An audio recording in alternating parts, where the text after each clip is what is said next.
Good afternoon, ladies and gentlemen. Welcome to News from the Pew, where we take news from around the interwebs and try to make it slightly less frightening. Whether we do that or not, it's up to you.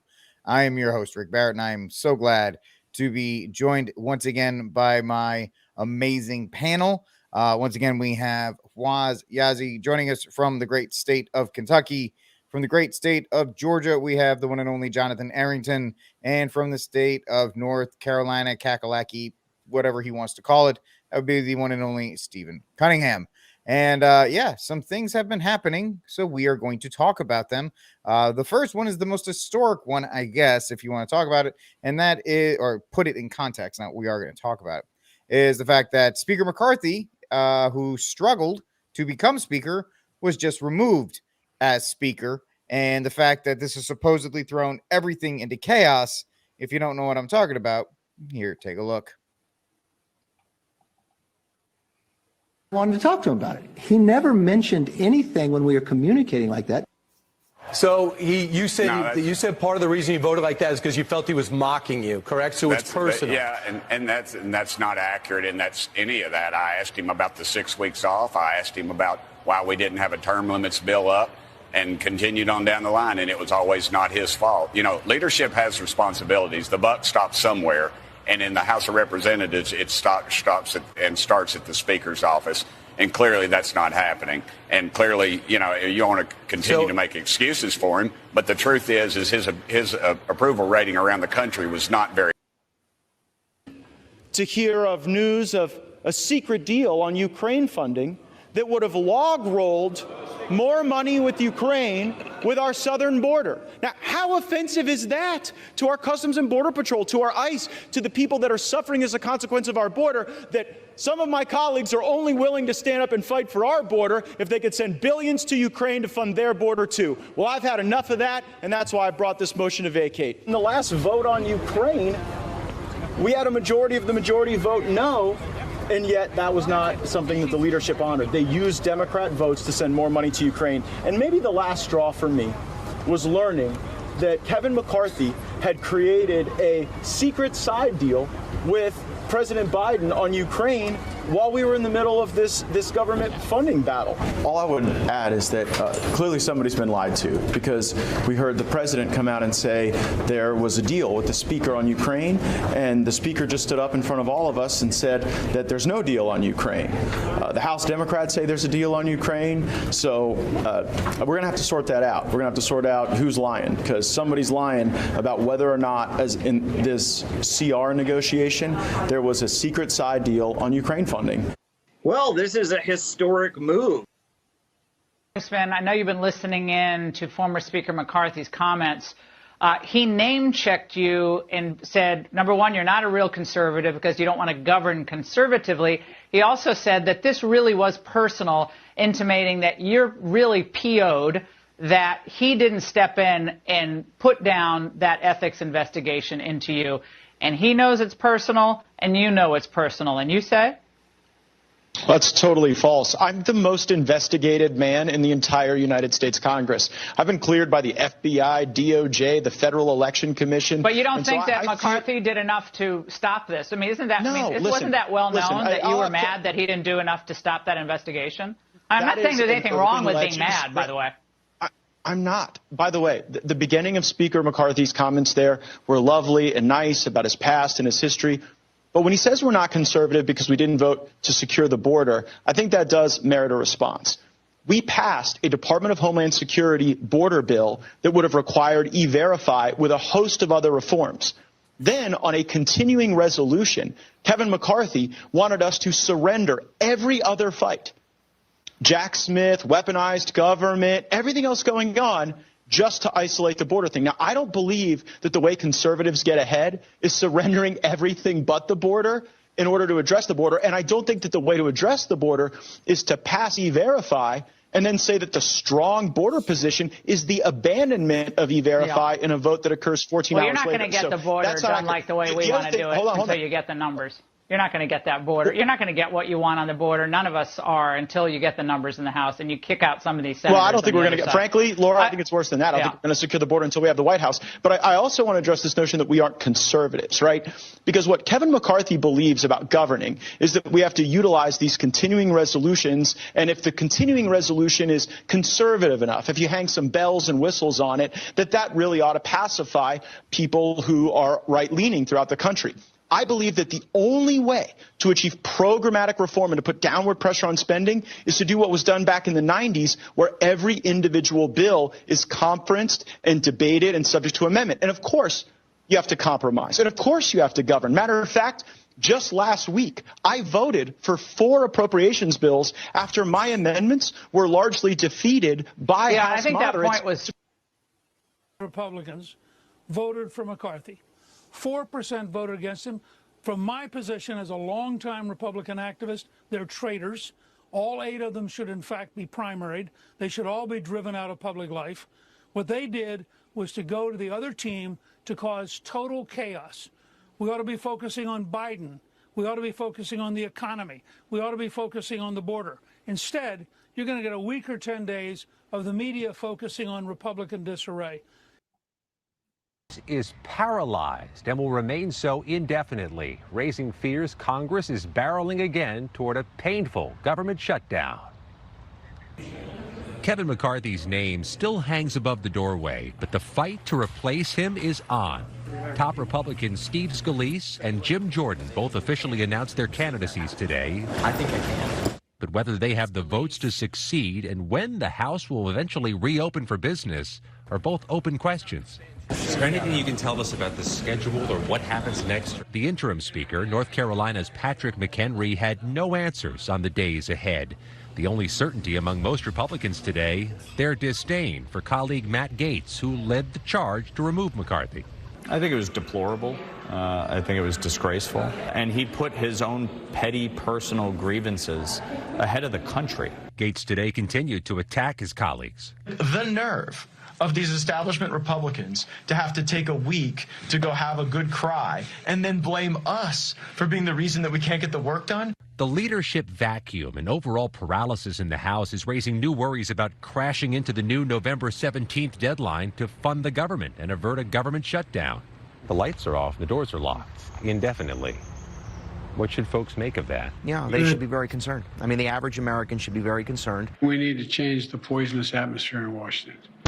Also in danger, funding for Ukraine, which was left out of last weekend's deal to avert a shutdown. The Pentagon warning Congress this week that it's running out of money to replace weapons it sent to Ukraine. Any new speaker will have to contend with a growing number of House Republicans who think it's time to turn off the spigot. You think what happened yesterday sends a pretty troubling message to Ukraine? It sends a troubling message around the world. There's another controversy. Former House Speaker Nancy Pelosi and Democratic leader Steny Hoyer say they were evicted from their Capitol hideaway offices, a perk for senior members. One of Kevin McCarthy's allies says Republicans control the office space and that McCarthy now needs and is entitled to the space that's been used by Pelosi. Yeah, so a lot of stuff going on there, folks. The big deal is that Matt Gaetz is making noise. Whether that's a good thing or a bad thing is up to you. I know that Steve's very happy that this is all in chaos. I know I'm very happy to see that these people are not comfortable. But Fwaz, your thoughts on all the shenanigans that are happening in DC?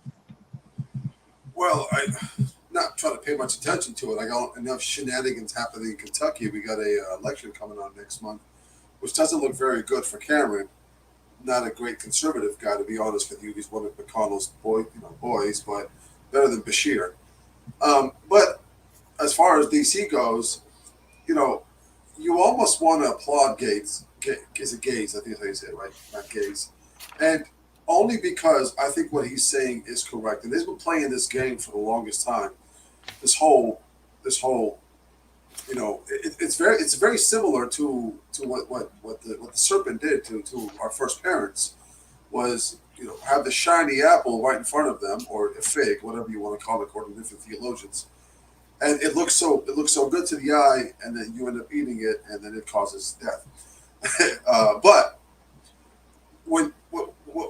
they've been doing for decades is every time they try to propose a new spending bill or anything that they want to push through Congress, especially conservatives, what they do is they'll put something out like, oh, this is for the military, and then they have all of these other pork type of spending that's on that nobody even needs or uses. That just causes more inflation.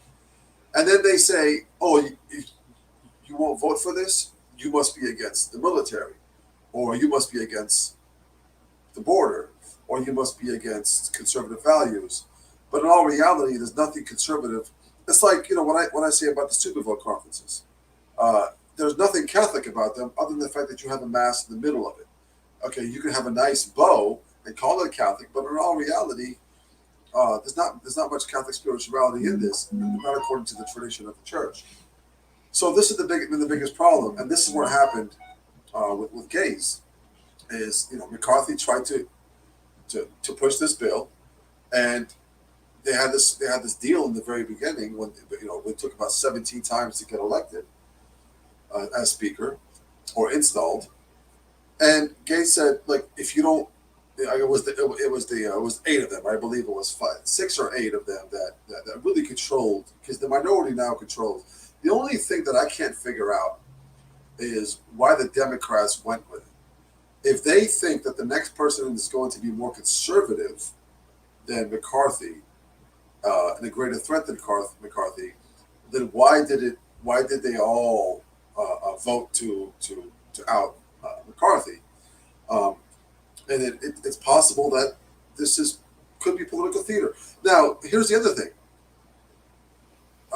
Pelosi had I guess there was a secret office that she still occupied that she was supposed to be kicked out of. McCarthy let her stay. Now, is it a possibility that McCarthy is working under Pelosi? I wouldn't doubt it. McCarthy is a uniparty. So it's the same thing as and then you got Mayorkas, who is the head of immigration security. All of a sudden, when this happens, now talking about the possibility of building a wall. So I don't know what's going on, what's going to happen. There's one thing I want to finish off with is this. I want Donald Trump as the next speaker, because at the State of the Union address, watching him sit behind Biden is going to be the greatest segment in TV history.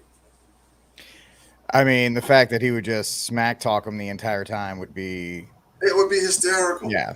Yeah. For pure entertainment reasons, I want Donald Trump as the Speaker of the House. Oh, for complete and utter, full-throated idiocracy. I want him as Speaker of the House. Like sands through the hourglass, so are the days of our lives. That's pretty much what it looks like right now. Jonathan, you want to follow up with what Fawaz said and give us your perspective on this whole political theater that is taking place? Yeah, just that the actors on Days of Our Lives, Young and the Restless, and all the rest were much better than the current crap that we have, however you want to put it. But no, I mean, just what Fawaz said. I mean, I don't know. I guess Jordan could be better. I haven't seen a lot of Jordan that I've disliked. I can't say I've really looked into it much, but everything I've ever come across. But if Jordan were to be the next speaker, if that were to somehow be allowed to happen, because I'm not thinking that it's all within their power, then that could be better. But I don't know. But besides the whole constitutional argument, is Congress doing what Congress is supposed to be doing per the Constitution? Even if you leave that aside, is anybody else going to get in there and stop the ridiculous funding of crazy stuff? I mean, I'm not talking about just Mexico City policy or just Ukraine. That is, if the government were to completely collapse, the dollar were to completely be kaput and just worth nothing. I'm sure it would make me a miserable person in very many ways myself. And I'm sure I'd regret it at some point. But it seems like so much, you can't do evil so that good may come about. I think you could turn that argument around and say, therefore, let's hope the dollar dies, and so that the U.S. government cannot fund a single other thing the rest of our lives. I think that will be doing less evil, so that some potential good might come about, than anything else in the world. That right there, that one thing would solve, I think, so many ills right now. Yes, there'd be a lot to work out. People would actually have to get off their rear ends and do a lot more than we're accustomed to do. But I don't know. I think with human ingenuity, we'd figure it out. All I know is that with human naivety, and I'm talking about with a G, like we're talking about evilness, with human evil. Sorry for like the big, dictionary searching reference there. But with human evil, it's bad the way it is right now with our current government. And it's hard to imagine that even Jordan, even if we were on the basketball court, could turn this around and make it, something other than the load of crap that it is. So we'll see. It's interesting because for a few weeks more, maybe there's not funding going to bad things, but who knows in the long run what it's actually going to get us right believers.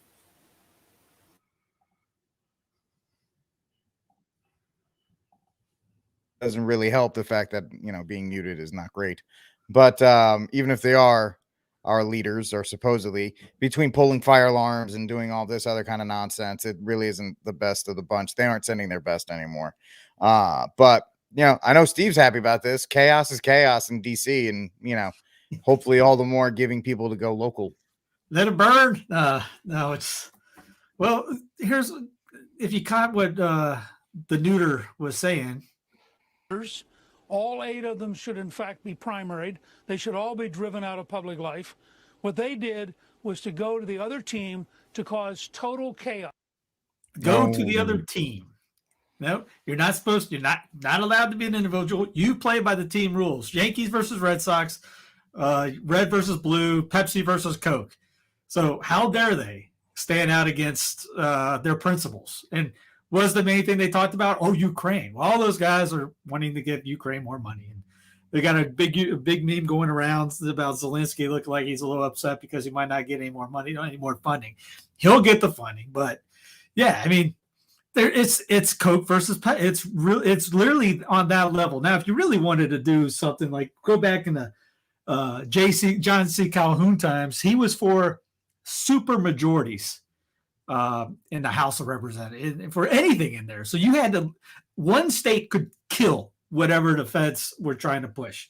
There's a fun. Oh wait, by the way, Fawaz brought up a certain W word. I don't know if we caught that. Answer one question on the border wall. The border wall, the money was appropriated for the border wall. I tried to get them to redirect that money. They didn't. They wouldn't. And in the meantime, there's nothing under the law other than they have to use the money for what it was. The ball is going up. How about the one thing that everyone was talking about? Oh, those Trump racist people. Well, Brandon is putting the ball up. So that's actually just I laughed. I was driving on the street, heard that, and darn near ran off the road because I was giggling. We were talking about government shutdowns. Here's the history of government shutdowns right here. Do I have the link up? Yeah, all my videos just went kaput. Reagan had about 4 or 5 of them. I mean, this goes through CBS.com. Some with 3 weeks. I think Obama had a 3-weeker. Clinton had a couple of 16 days. 16 days under Obama. The big one was 34 days under Trump. Clinton had one for 21 days. So people are losing their minds. Oh, the government. Big Daddy won't be able to fund them. So they're upset about that, which really is just like WICs and people that are on the government local news. They were going around trying to find people that were upset about potential shutdown. And all they found were the people that were on government fund money. So the WIC people, which they only interviewed one person. That was it. I don't know if I'm going to get my food stamps, which again, government gets you on food stamps or anything like that. They want you on food stamps for the rest of their lives. This is exactly what UBI is coming down, which there's another story we can tie into that because that's part of the reset and the whole technocracy and all that. You get on UBI, free money, easy money, not doing anything for it. Oh, wow. It's not going to go back to work. Speaking of which, where was this at? Oh, back to McCarthy here. He was out there. He was tweeting the other day saying, "Look what we got done in 9 months: Parents' Bill of Rights, work requirements for welfare, largest spending cut in history."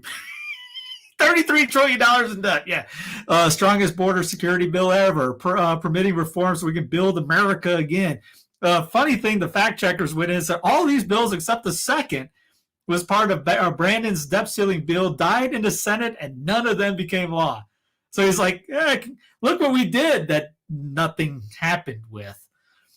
Speaking of what, Yankees versus Red Sox, you ever heard this thing, the ARPA-H program?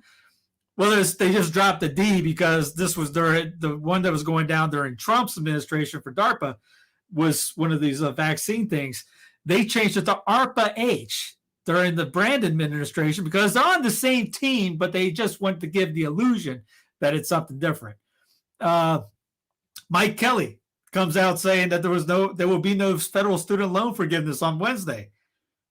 He's worth $12.4 million and had almost $1 billion of PPP loans forgiven.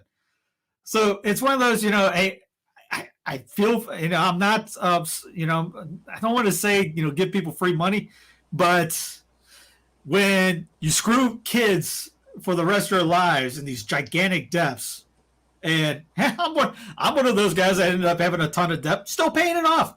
I have zero problem with the student loan forgiveness. Call me any kind of crazy. What's also kills off of vocations?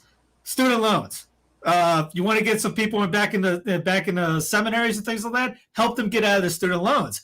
Nobody really likes help. They're screwed in this because everyone's told they got to go to college. You got to go to college. You got to go to college. What for? Well, you got to get a major. In what? Basket weaving. Just get a major. Nobody has a major. No one's really, most people aren't in the job what their major is. So you're paying for education that you're not using in your current position and things like this. And everyone gets upset. Oh, because you got to pick a side. My team is saying this is bad. The other team's saying this is good. I have to be with my team, just like Newt was saying. How dare you go on against that? And then you got guys like, these not social justice warriors, these moral high authority guys. Oh, we will not do that because what was it? They'll be put on the backs of the American taxpayers. Yeah. What was PPP? What else? He got forgiven. What isn't on the back of the American taxpayers at this point? Yeah. So I mean, if these guys could get forgiveness on PPP for $1 million, maybe we could help somebody out down the road on maybe get out of student loans, so maybe they could buy a house. Housing economy's crashing. Might help a little bit. I don't know. Just saying. I mean, you get out of this debt that's going on. You got $33 trillion in debt. What's another couple billion going to do? Yeah, the ocean's flooding. Let me throw a bucket in there. It's gonna flood Plymouth Rock. No, it's not. The bubble's going to burst anyways. I just forget about it. Anyways, while this was going on and everyone was focusing on the right hand, the left hook was coming through on the same day McCarthy was getting out. When everyone was distracted by a feckless speaker, it is a perfect time to issue the emergency use authorization, EUA, if you're nasty, for Novavax. Since there is no emergency anymore, but they need to keep lining the elitist pockets and killing people, here's the U.S. Food and Drug Administration, the U.S. FDA, if you're nasty, putting down the EUA for Novavax because we're still under emergency until, as they say, the Rona is gone, which will be until pretty much when Christ comes back. It's the common cold. So you're going to get jabbed and there's going to be an EUA for the rest of your lives, just like there's a terrorist threat every year because we have to renew the 9/11 anniversary. Well, yeah, I'm glad to see that you survived the 210, Amber Alert yesterday, Steve. I'm glad you didn't turn into some kind of Terminator or whatever the case may be. I was doing Clown Planet when it was coming on, and I was telling people, watch this thing come through at 2:20. That thing came in 2 minutes early too. Yeah, I tried to shut my phone off, and when I turned it back on, they got me. So there's no escaping it in that regard. But it is interesting because the fact of the matter is the House is in chaos, and there are whispers in the gun community that this could actually be an opportunity for Democrats to push through gun control measures, because we know just because there's 200 some odd Republicans in the House doesn't mean there are 200 some odd conservatives. And there's a lot of, the majority is very small. And so there's a representative out of California, Tom McClintock, who says that if there's enough chaos, then a small group of Republicans will join with the Democrats to push things through. One of those being, the set of gun control laws. So there is that part, and the fact that they're calling, the Republican Party's in shambles and all these other things. It's just very interesting to see governance actually working. And because we haven't seen it happen in so long, and we're just used to the same old boring nonsense, how disruptive it is in all of our lives, or how they think it's going to disrupt us, because government is actually running the way it should in that regard. Because if you don't vote the way they want, they'll just label you a terrorist, like they will now. If you've ever liked Donald Trump, voted for Donald Trump, thought about voting for Donald Trump, said a nice thing about Donald Trump, the FBI has created a brand new category of terrorist, and they just call it MAGA. I don't know. Do we have big report out of Newsweek? Says the FBI is targeting Trump voters ahead of the election. The FBI secretly put Trump supporters in a category of extremists that it's going to be tracking ahead of 2024. And classified data obtained by Newsweek shows that Trump supporters are the main target of FBI anti-government investigations. Investigations that doubled from 2020 to 2021. FBI assessments on Americans also doubled. And an FBI...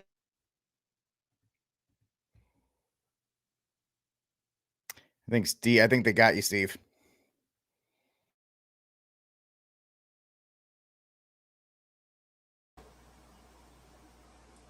Check 1 2. I'm pretty sure Steve's whole setup just froze. So that's really not neither here nor there, because Steve is like that. So we're just going to remove him from the group because we don't want to be mean in that regard. Let me toss it to you, Fwaz. Does it shock you that they're, declaring Trump bankrupt? They're taking his assets. They've got like 200,000 years for him in jail. And now, of course, that would only make sense that now that they've got him not on the ropes, but they're going after him, might as well go after his base as well. Does it shock me? Yes. No, not one bit. If you go back from, I don't know, you can go back as long as you want to, but the communist takeover of this country really accelerated in the 90s. And then you had the conservative George Bush accelerated even more with his Patriot Act, and that which we're all suffering from now. And then you went to Obama, which the devil does this all the time. What he does is he never gets you to commit a mortal sin outright. What he does is he gets all of these venial sins first, which then lessens your will. And then once your will is pretty much cut off from, with your intellect, you don't even know how to reason anymore. And all of a sudden you're committing this habitual mortal sin. So it's, and the enemy does the same thing when it comes to politics. They don't accelerate the damage because they have to get us used to, desensitize us to, what communism is. And a lot of times it's the bread, it's the sports. We talked about this. It's the lifestyle that they have you in. I mean, we all know that the only reason they wanted women out of the households to go to work is because they wanted to double the taxpayer intake for the federal government.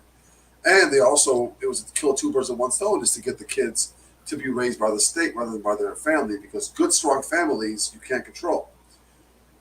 And so with that being said, we had this major shift in this country because we all just got used to this lifestyle. We're hamsters running on this wheel, and we're playing in their system. So they have all the leverage in the world. But I think what 2016 did, if you're going to take this at face value, some people say Trump is a plant, he was put in there to win. That's possible. But if they did not see the average Trump voter who came out of Appalachia who hadn't voted in decades, but Trump resonated with them, and they came out and started to vote. And people, the Amish in Pennsylvania gave him Pennsylvania, or the conservatives in rural Wisconsin came out to vote, and they haven't voted in decades. That might have tipped the 2016 where they didn't have enough time for them to commit the fraud. Of course, they had 4 years in 2020. So it really set a lot of their plans back a little bit. But some would say Trump accelerated some of that as well with the budget spending and everything. But most of that was COVID. If you're an Agenda 2030, 2016 to 2020 or 2019, minus COVID, was a huge wrench, or it was a huge bump for you for your agenda for 2030. I can't even think today. So what happens now is they have to accelerate as fast as they can to get to their plan. They can't hide it anymore. And it's to the point where I think that they have so much control, they don't care. They can just flex their control against any of their citizens. This is globally, not just here in the U.S., as we've seen. They like chaos. They want chaos because they can come in and say, hey, here's a solution to this. Or you want your electricity to turn back on, take our poison. So the FBI going after Trump supporters, it used to be done in a way where you didn't notice. But now they don't care because they have full control. So, and they have to go as fast as they can because there might be a possibility of Trump getting back in there. Whether he's put back in or whether he's elected back in are two separate things. But I'm talking about if you're taking things at face value. He might be put back in there or elected because he could be reaching the threshold of fraud, above the threshold of fraud, which means that they can't just pull anything out of a hat. It has to be controlled. And in 2020, he did not have the support that he does now. I think he lost some support because of COVID. But now you've got a lot of people, a lot of independents, a lot of African Americans, a lot of Hispanics that have seen the last 4 years with what we call the shadow Obama administration, which is similar from 2008 to 2016. Biden being the puppet. What we're seeing now is they have to accelerate these things because there's a possibility he might get back to the White House and he'll slow their agenda down. But whatever means necessary. So the indictment is all of these things, throw everything at him as you possibly can, beat his followers and his supporters to submission, whatever you do to get that man out of the White House. Because if he gets back in there, it's going to be trouble. And Biden's done such a horrible job, or this we could say Obama has planned to do such a horrible job for this country, that I think people are starting to wake up a little bit. Because they're seeing that their paychecks are less and everything else is more expensive, that it's caused Trump to pull beyond the threshold of fraud. So that's why I think they're really going after us. Excellent. Thank you, Vaz. Very, very well put in that regard. John, what do you want to follow up on that in regards to Trump's their target? Trump has sped everything up, and he was the bull in the china shop. All those kinds of platitudes. Now you have to go towards the group of people that supported him, his floor, if you will, because no matter what, Trump has 43% polling, and it doesn't matter. And maybe I'll throw this to the group. The whole thing about RFK running independent. We'll go back around real quick. And so they've tried everything to smear him, destroy him, do all this other stuff. He won't go away. So I guess the next best thing to do, John, is to go after the people who would be dumb enough to vote for him. Yeah, and I think too, like they don't need from a power standpoint to hurt these extra little guys. On the face of it, it doesn't serve a particular purpose right now that we can point out and say, look, like for instance with Trump, it's easy to understand why they'd be doing this, or at least it was before kind of the popularity stayed the same. Now we're probably thinking we kind of wasted our money and our time on this, but you can at least make up a ton of reasons why it made sense for them at the time to go after him and have some sort of conviction they could toss at him that would stick. And on, like I say, on the exterior, you may think, all right, no reason to be going after these little guys. But I think psychologically, it actually works diabolically well for them, because if you do these things you don't need to do, they just seem like haphazard evil, then it creates this kind of spirit of confusion and fear. You're thinking like, well, I mean, I barely did or said anything. Like, why in the world would they be coming after me? Which already started clearly with the January 6th stuff, and some of the wilder parts of the May riots back in 2020. So you can point to a bunch of these things like this where you think that this just seems kind of gratuitous. Like, why in the world? But it makes sense on a psychological level, because it disturbs people enough that I think that just based on the way these things normally happen throughout history, folks are going to be less inclined to show fortitude, to show courage and say, sorry, this is wrong. No, I'm just, I'm not going to go in over my head. I'm not going to say more than I really absolutely have to. But this is wrong. They just take one step, And I'll give you an example. Like I was reading much more deeply, because I'm finishing up this work on St. John Fisher, just on what precisely. There's this really excellent historian named Richard Rex, who's written a lot of books on that period there in England. Just what precisely Fisher and Moore, and even the Carthusians there, and the Carmelites, and some of the others that were not even all of them devout Catholics who were canonized or beatified even. And just the small measure in which they said, I'll do just about anything. I'll say just about anything, but I'm not going to say that Henry's the head of the church, in England. I mean, I'm not going to say that. Sorry, or just the small little step they would take.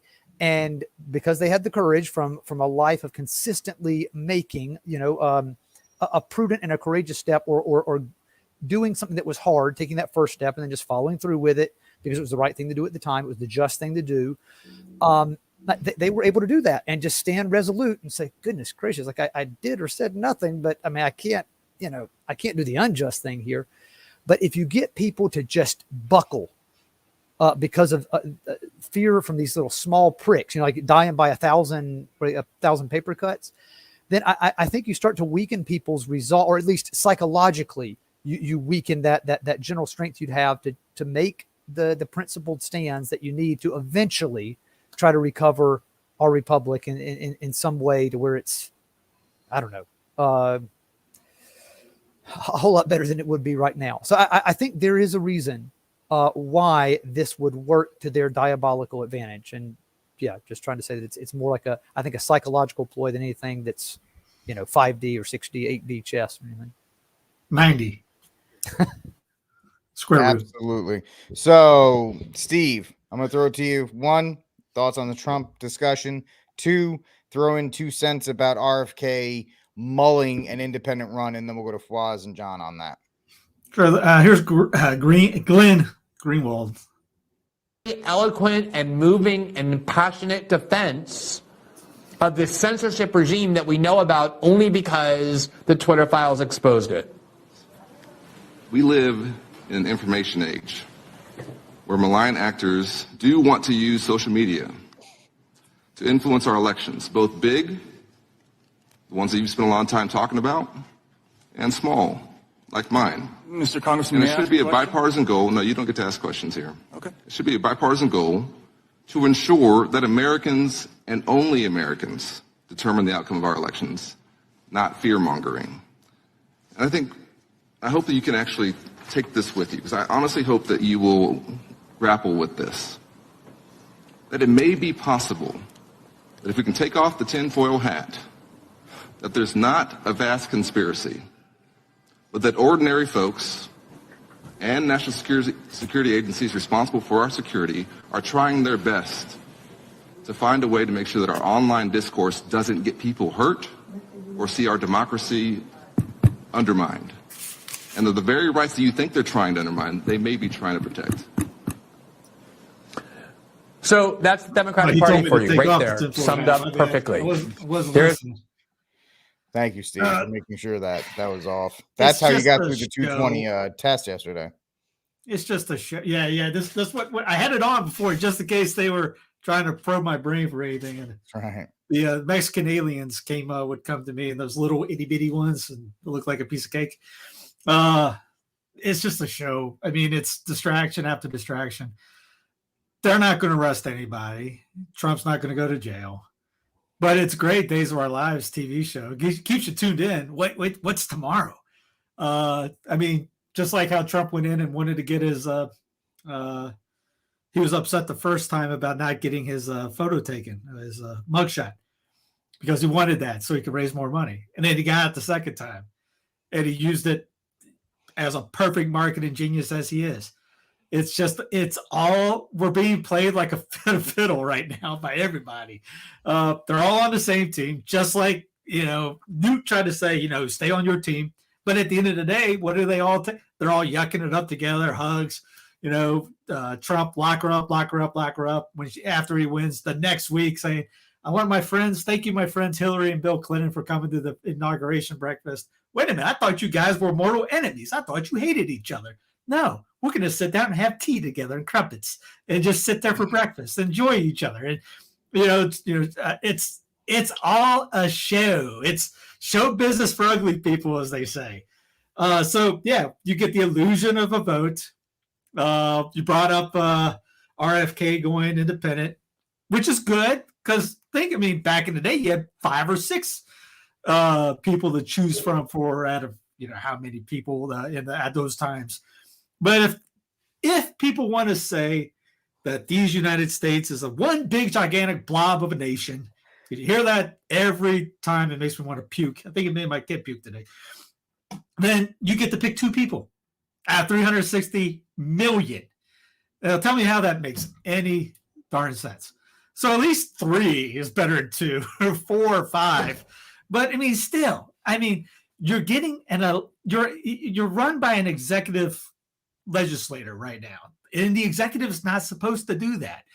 Kind of like when you hear DeSantis talk about what I did in Florida, which is great. That's Florida. A governor is not the same as the president. You have two different offices, way too different powers. Governor, you have a ton of power. President, you're not supposed to have really almost any power. You're pretty much basically talking about foreign trade in the sense of it outside the republic, and peace treaties for wars, things like that. That's it. You're not sitting there going, we need $2.7 trillion for a border wall. You know what I need? We need the federal, as good as it is, we need a federal mandate for abortion, in abortion. That's not, even though conservatives and especially Catholics, if we're playing on these rules, we have to play by those rules too. We just can't make our executive the king, the dictator. That's not his power. That's going into RFK going, I had a friend of mine asked me, can I vote for RFK? And we talked about this last time. I'd say, yeah. Because, he said everyone got upset about the abortion thing that he said a couple weeks ago.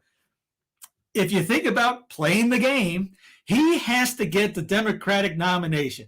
Tell me how he gets the Democratic nomination if he says he's pro-life.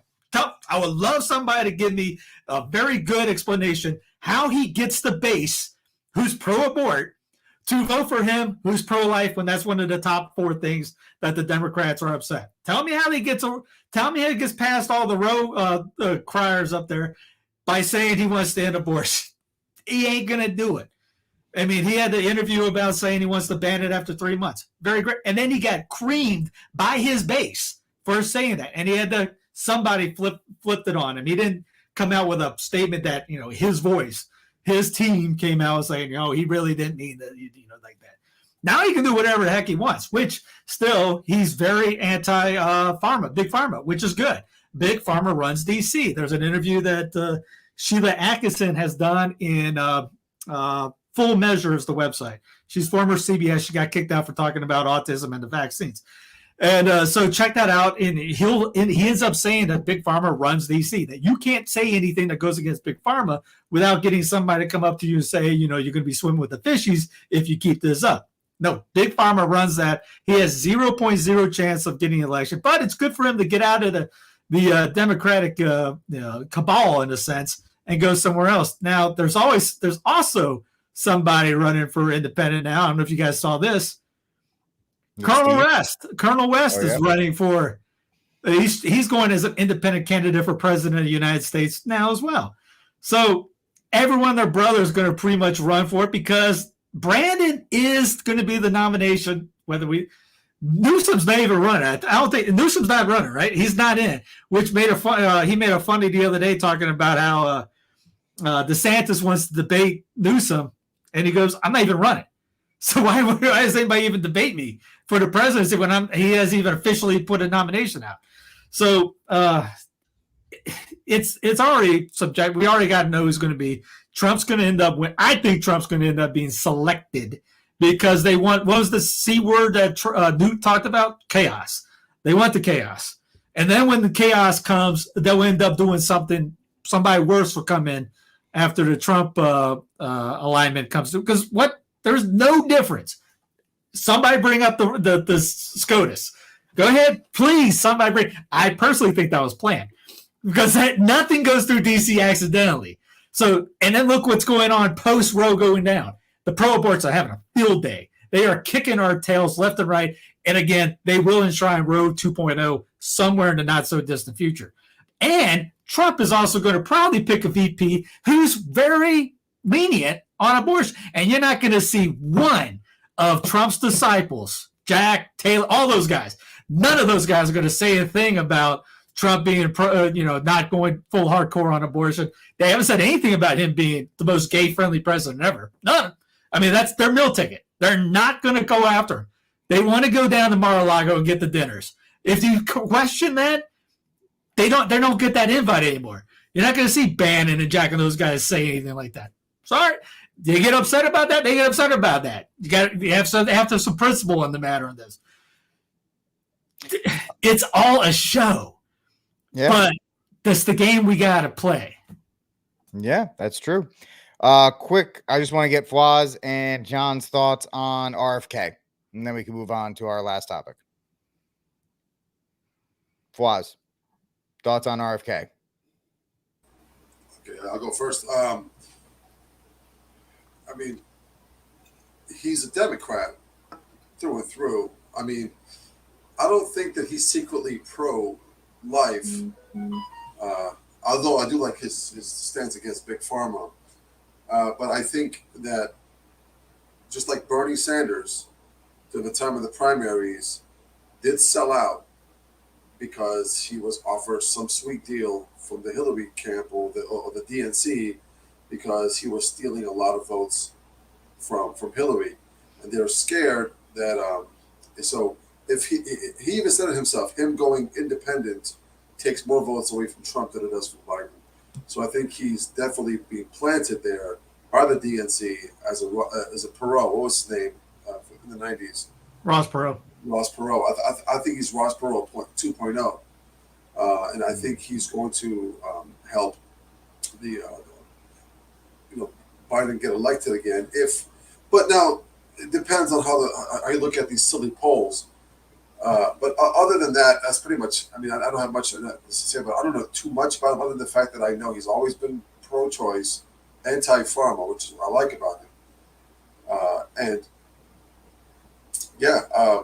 But like what Steve was saying, what difference does it make if they could just select, Trump on to be the next president, so they can create more chaos, so they can come in with their Klaus Schwab plan for the United States.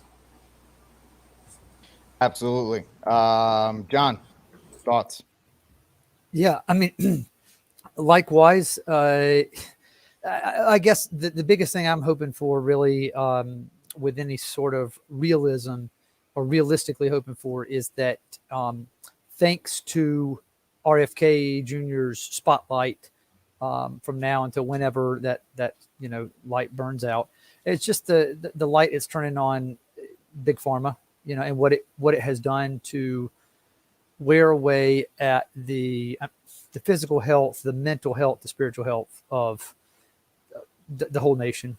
And he's seen it in ways, thanks to his connection with his family and his job, in ways that a lot of other people can't. So, I mean, I guess we could hope that even if this doesn't end up to be the most prudent move as far as his chances of getting elected, maybe somebody that does have some influence in the future is going to ask for his help. So, the longer he stays kind of in the public view, I think the better. I think. I mean, hindsight will be 20/20 on this sort of things. I don't really have much more to say about it than that.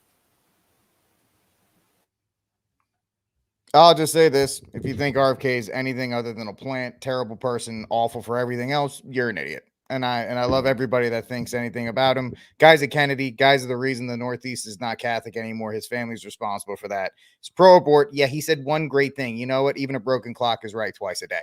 So anybody that wants to tell you anything about RFK, this, that, and the other thing, he's a Kennedy. Kennedys love power. I don't care anything else about that. So last point we're going to talk about today is Laudate Deum. I don't know anything about this because Can I put a bow on that real quick? Sure. I'll keep it short and sweet. Remember what we said last time about if the president is supposed to be what they're supposed to be in the Constitution, we shouldn't care what those guys think. We should be caring about who's going to obey that document that they swear to uphold, no matter what their personal beliefs. What they care about, if they think there's green people on Mars playing soccer with people that live on Jupiter's heads, who cares? As long as they stay forth to that document they swear to uphold. But we don't. We want the cult of personality, and whoever runs that way is that's the way we want. So we're not very consistent. We want an elected king. We want the most popular thing. And hey, I don't think there's a DNC debate, is there? Nope. There won't be. So he has to. Why stay in the Democrat when they're not even going to even help you get a platform? He has to do something else. Yeah, true. I guess it's the Republican action. If he wants to run, let him run. So doesn't really bother me either way. All right, so let's get to our final topic of the day, which is Laudate Deum. Once again, I don't know anything about this. I don't know if Steve has any videos on it. But yeah, if we do, we'll take a look. Francis released his new exhortation, Laudate Deum, praise God. It is an urgent appeal to all of us, believers of every kind, to join forces against the climate crisis. On the one hand, Laudato Deum neither repeats nor replaces anything in Laudato Si. So, what are the new developments in the 8 years since Laudato Si was published? First, Laudate Deum is focused very clearly, very sharply on the climate crisis.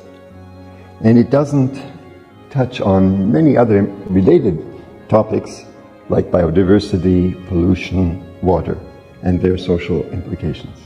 That doesn't mean that they aren't important, but it doesn't try to talk about everything.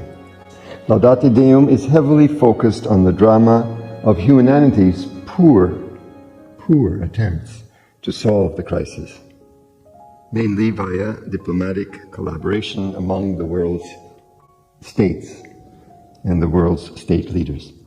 In fact, 3 out of the 6 chapters are focused on the theme of multilateralism, countries trying to cooperate, and the UN Climate Summit to be held in Dubai in late November this year. Pope Francis makes a strong appeal to keep working together in the urgently needed energy transition away from fossil fuels. So, my dear friends, please focus. The key question is, what can we, beginning with our leaders, do to overcome the most urgent climate crisis? God bless you, and let's work together. I don't like that effeminate ending. Well, I don't like the whole thing, period. I don't know. Do we have any more videos, or is that it? Oh, yeah. The panel is saying no to that. So, this in the Synod, we're not going to get too big into the Synod here, but it's very difficult to, and just between that and the opening of the synod, which had the circus, which had every non-Catholic being like, "Oh, what's wrong with the Vatican?" It's like, shut up! Y'all have smoke machines in Starbucks. Don't The talk to me infallible about like circus. yeah, because there was a circus at the Vatican that wasn't part of the mass. These are the same people that have like flying drummer boys at Christmas, and yet they're going to talk about how the Catholic Church is fallen. Y'all go pound sand. But Fawaz, how, and this is the question for Fawaz, for John and Steve, how do we continue to defend? Let me just this is a question, you can answer it however you want. How do you defend the faith publicly when you have such ridiculous nonsense like that counter programmed to you because the public sees one but not yours? And then secondly, if the church is in trouble, like people are trying to say, what can we in our individual households, I'll throw it to all three of you, do about that? Those are excellent questions. There's a few schools of thoughts here that we have to address, and I'll try to keep it as short as I possibly can. Number one, the easy answer, the one that makes everything go away, is the folks who say Francis is not the actual Pope, whether the conclave was not done correctly, whether Benedict never actually let go of his ministerial, but it's not his official duties, whether we can go from, he's a manifest heretic, all of these things, it's above my pay grade, and I have no authority to declare whatsoever. So that's not going to be what I'm focusing on whatsoever. But it's sedevacantism, or just at least the fact that right now the seat of Peter is empty, does solve a lot of problems for the church. So people want to go that route. And if you do, then I hope you have your reasons. Then there's the other route, which is also very difficult, are the ones who are trying to, and Francis makes it difficult for them, but also he also gives them a lot of material to work with so they can continue on with their YouTube channels, is to explain away everything in the light of tradition or in the light of what Pope Francis has said in the past is actually good. And I think sometimes we can cherry pick some of his quotes in the past and say, see, he's not as bad as we thought he is. Well, I'm not about what someone says, it's about what someone does, because you know by their fruits. And my biggest problem with the Holy Father, who I do still think he's Pope, is not so much of what he said in 2015 that's based according to nowadays, but what his appointments are. I think his appointments are a lot more long lasting than his quotes from 10 years ago. And I'm not a fan of his appointments whatsoever, especially the cardinals, because he'll say one thing and then his appointments will completely believe a contrary. So that's my biggest beef. And then you got the people who say everything's fine. This is what the Spirit is, how the Spirit is leading the church. We have to obey Francis, because when Christ says, "He who hears me hears you," does apply to his, to the ordinary and the extraordinary magisterium. But there's different levels of authority in the magisterium. But encyclicals aren't something that you can just do away with and say, "I'm just going to ignore this." You have to, you don't have to give consent to it, intellectual consent to it. In your conscience, but you have to look at it and as much charitably as possible, look at it in the light of what the Pope is trying to say, as charitably as possible. So that's how I, in a way, view this pontificate. I try to be as charitable as I possibly can, because he is the Holy Father. I'm not. And looking at Laudate Deum, which is a continuation of whatever Laudate Si. Should we be stewards of the earth? Of course. God gave us our bodies. If we have to take care of our bodies, he also gave us the earth. We should take care of the earth. This idea of having a political, if your politics are the driving force, the lens in which you see faith, whether it's right or left, you've completely lost. Because then republicanism or Democrat or leftism or right, that becomes your religion, because then you end up squaring a circle, and now the Catholic faith have to fit under the American politics, which shouldn't be that way. Because there are some things that the right does, according to Republicans, that I don't think is very Catholic. So in my personal opinion, when it comes to how to view the papacy, how to view this document is, I'm going to look at it. I'm going to charitably as possible, see it in the light of tradition, see it in the light of what he said in the past, and try to figure out, what he means. Unfortunately, I have to do that because he's so ambiguous. That's my biggest problem with him. It's so ambiguous. There's no clarity. It's like he rejoices in the ambiguity because of his obsession with Perón. He likes he'll say one thing to please the left, and he'll say one thing to please the right. Every single time an encyclical comes out, whether it's Laudate Si or Mors Laetitia, he has all of these ambiguous statements. You have the left saying, "See, he's on our side," and the right say, "No, you're not reading it right." And that's the biggest problem with this papacy. But I will say the solution to this, Rick, and not only the solution to what's happening in Rome, which I personally think that his pontificate in the last 10 years has been a net negative for the world and the church. I don't think it's been a positive. I think there's some positive aspects of it, but overall, I think it's been not a good one. And I'll go as far as to say there's not much of a difference between Francis and Benedict intellectually. They both believe the same thing. One was nice at the trials, the other one is not. That's it.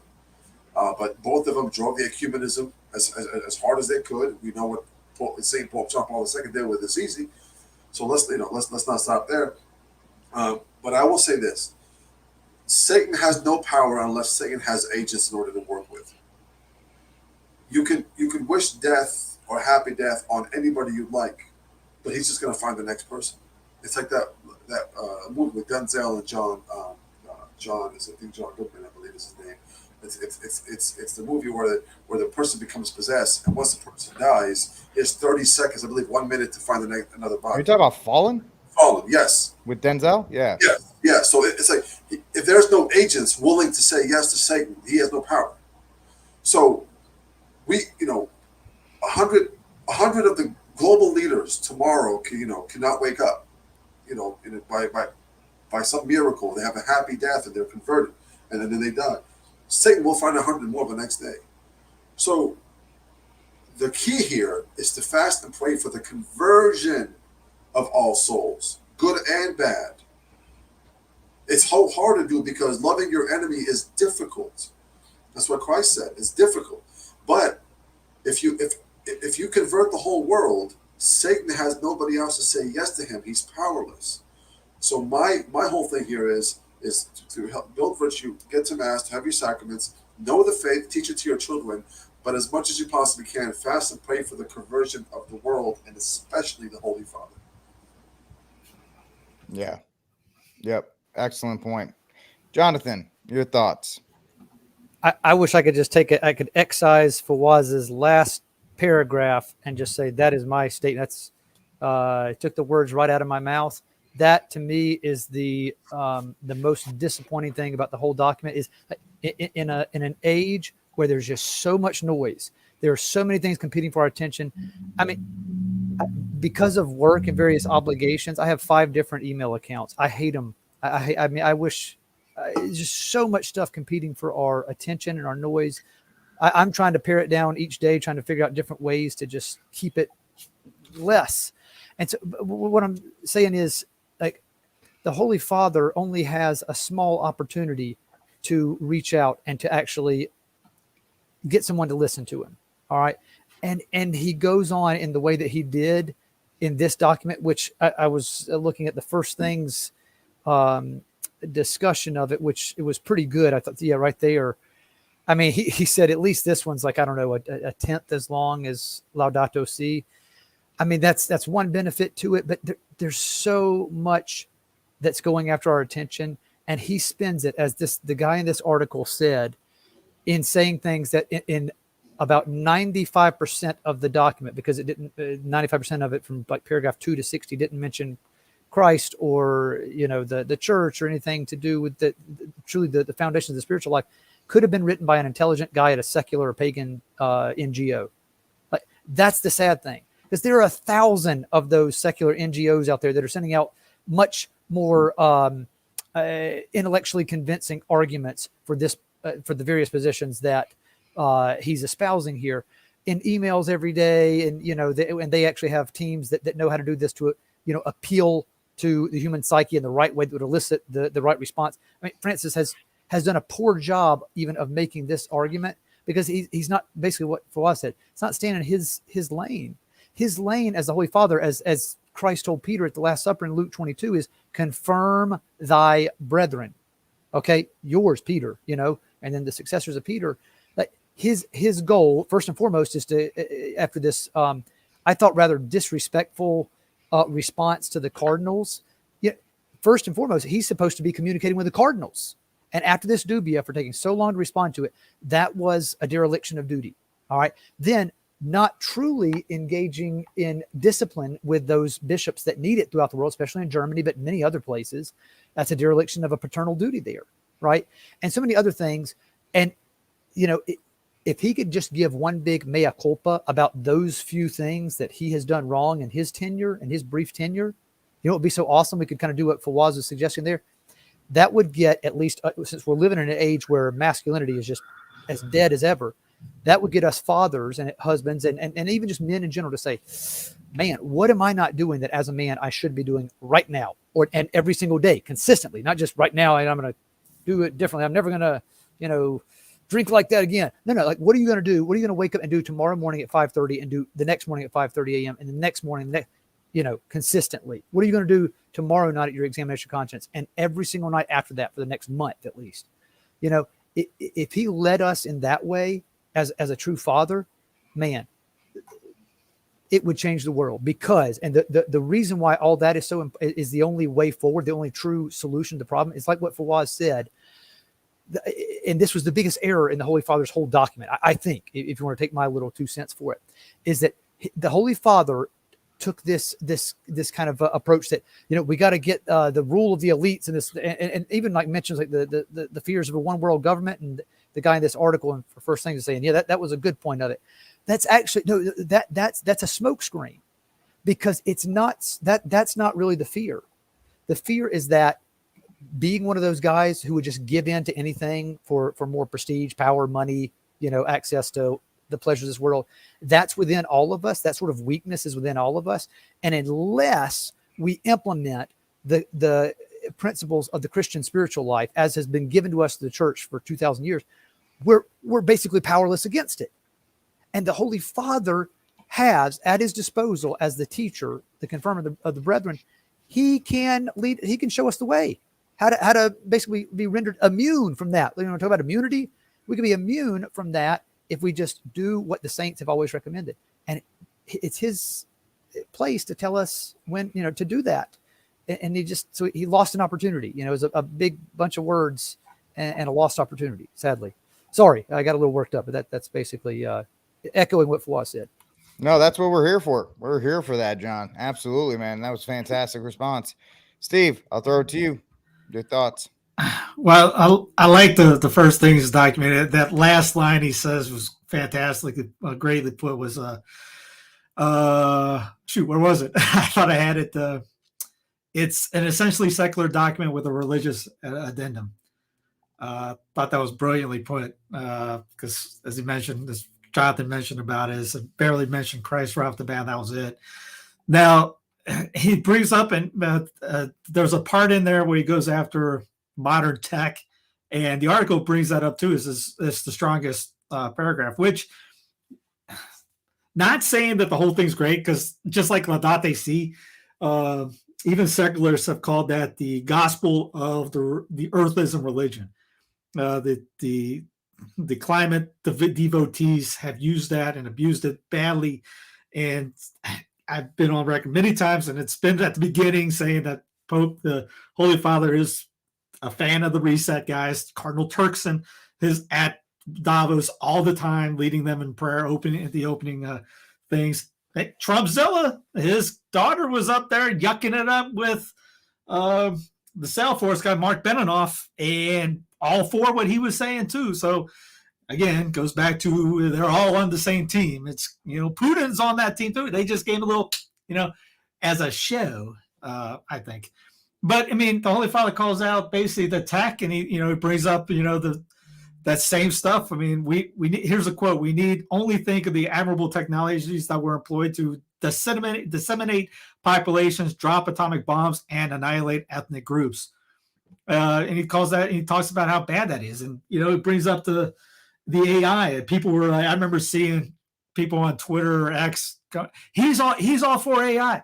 Actually, you read it. He was talking about how AI divorces the personal relationship with people and puts people basically in, almost like the Rona lockdowns.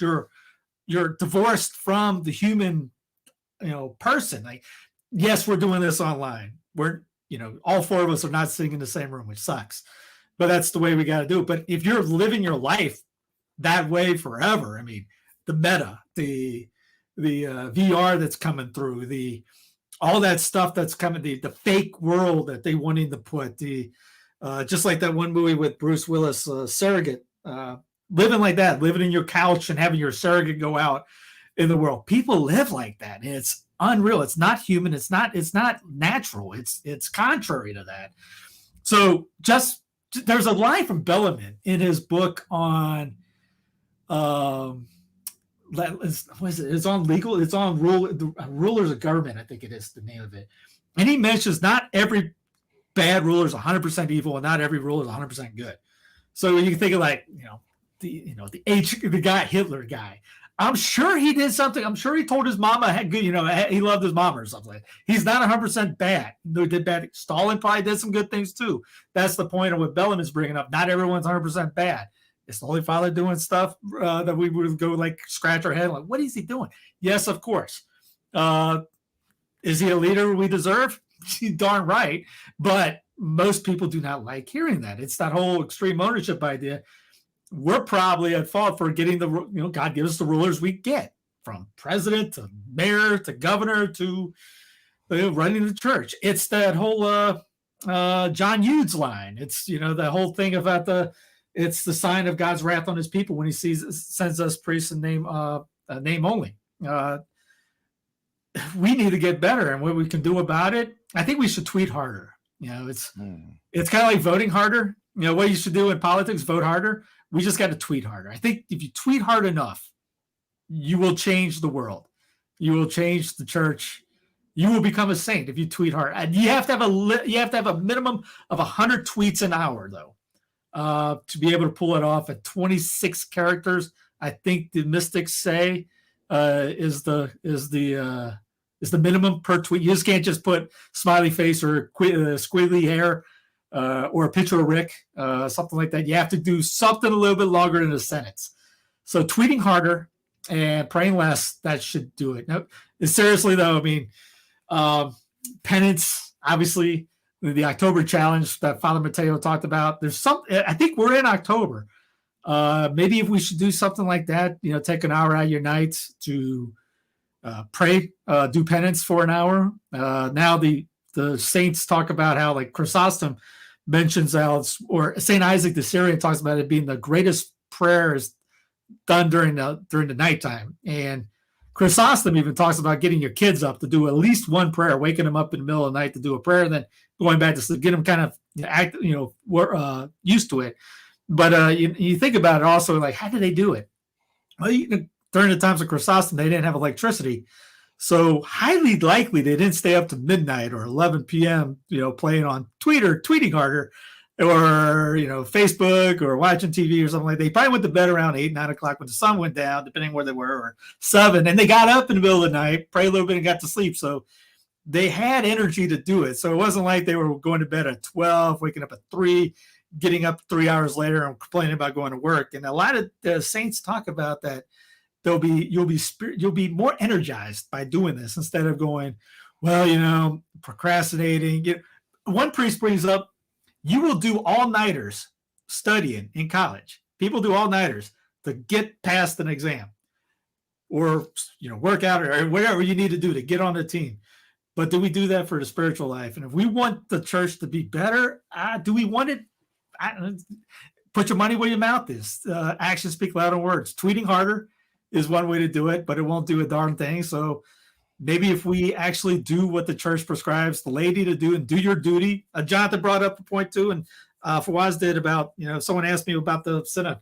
I had no clue what's going on. One, work was doing stuff all day. Took the kids. I can't remember where we took the kid. We Like my daughter's birthday was Tuesday. We went to go play, went to putt-putt, eat with them, do some more work.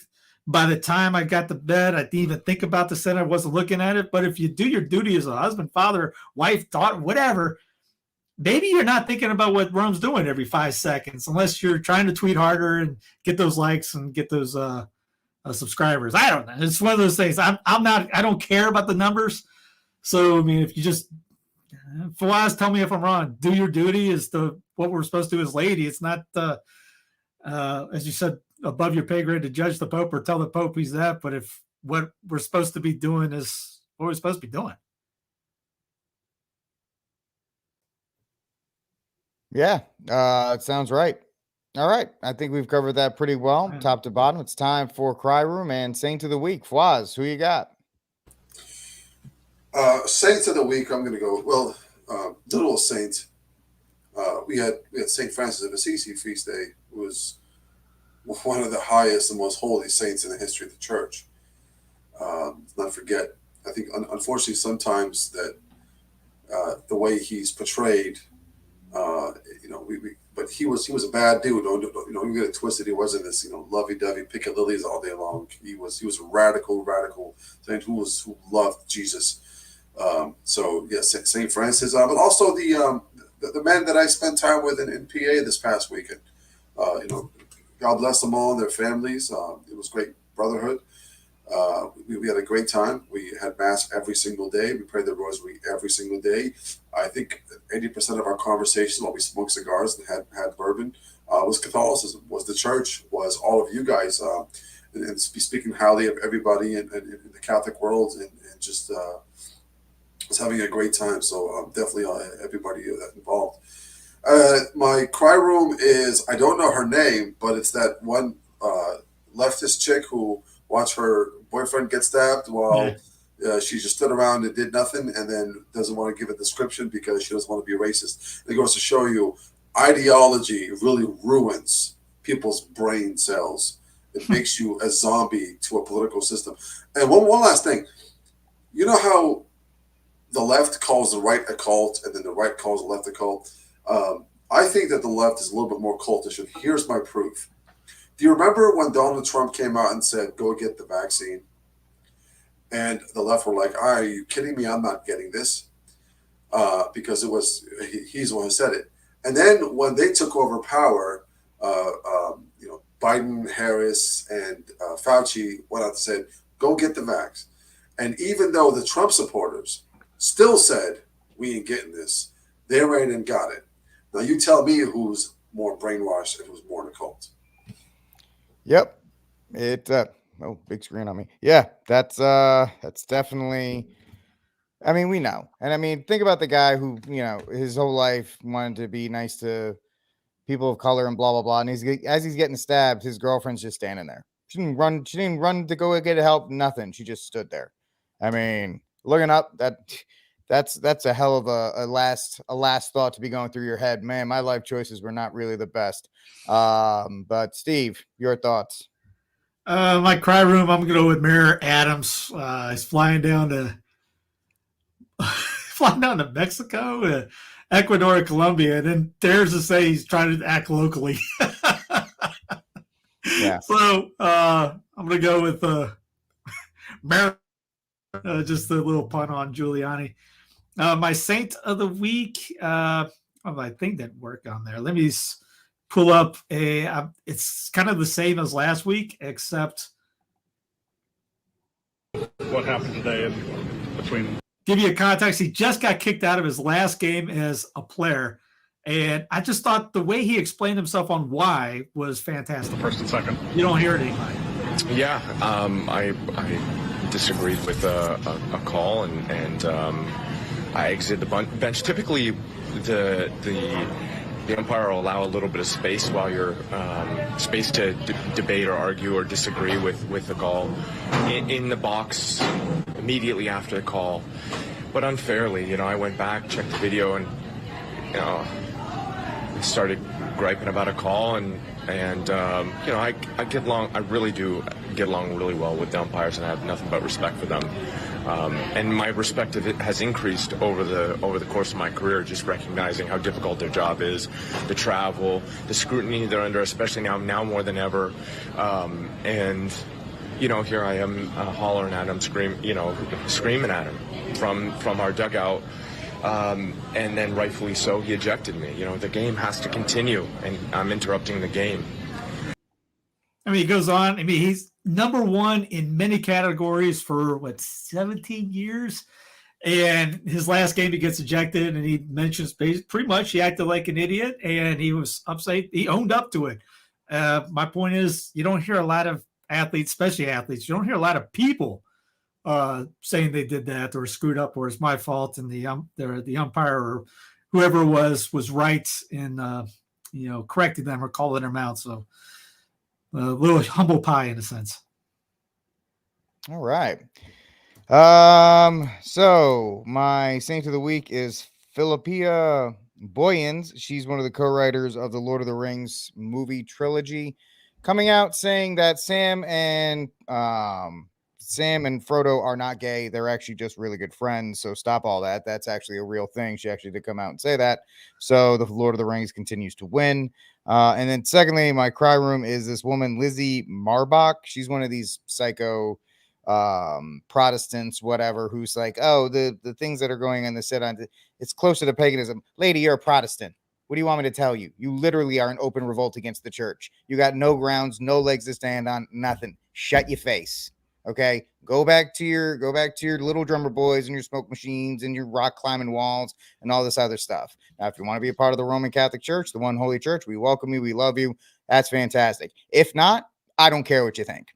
So cope, see, do whatever you got, and just go on your merry way. And all these people who are not Catholic, these people who are in open revolt against the church, all these people who have turned away from the church, now they want to dunk on it. Y'all can't dunk on it because you're godless heathens. So just understand that. Have a great one. That's it for this episode of News from the Pew. Like, subscribe, and share the News from the Pew. We thank you for hanging out with us. God bless, and Viva Cristo Rey.